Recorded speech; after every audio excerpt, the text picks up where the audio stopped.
जेव्हा बातमी असते विश्वासाची, तेव्हा नाव येते जळगाव उन्नती न्यूज. तुमचा हक्काचा आवाज. जळगाव उन्नती न्यूज. पाहूया आजच्या बातम्या.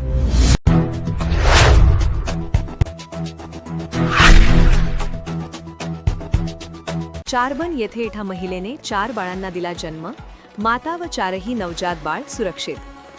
जळगाव जामोद तालुक्यातील आदिवासी बहुल चारबन या गावातून एक अत्यंत दुर्मिळ आणि थक्क करणारी घटना समोर आली आहे.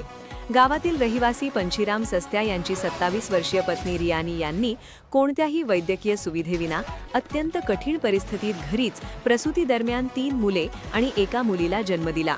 प्रसूतीनंतर माता आणि 4ही नवजात बालकांना तातडीनं जळगाव जामोद येथील ग्रामीण रुग्णालयात दाखल करण्यात आले. डॉक्टरांनी केलेल्या प्राथमिक तपासणीत आई रियानी आणि 4ही बाळांची प्रकृती सुदैवाने स्थिर असल्याचे आढळले.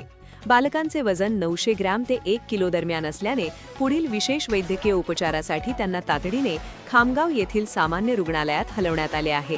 वैद्यकीय तज्ज्ञांच्या मते लाखो किंवा करोडो प्रसूतींमागे घडणारी ही अत्यंत दुर्मिळ घटना असून अशा प्रकारात मुदतीपूर्व प्रसूतीमुळे बाळांचे वजन कमी असणे स्वाभाविक असते. सध्या खामगाव येथे तज्ज्ञ डॉक्टरांच्या देखरेखीखाली माता व बालकांवर उपचार सुरू असून संपूर्ण परिसरात या घटनेची मोठी चर्चा आहे.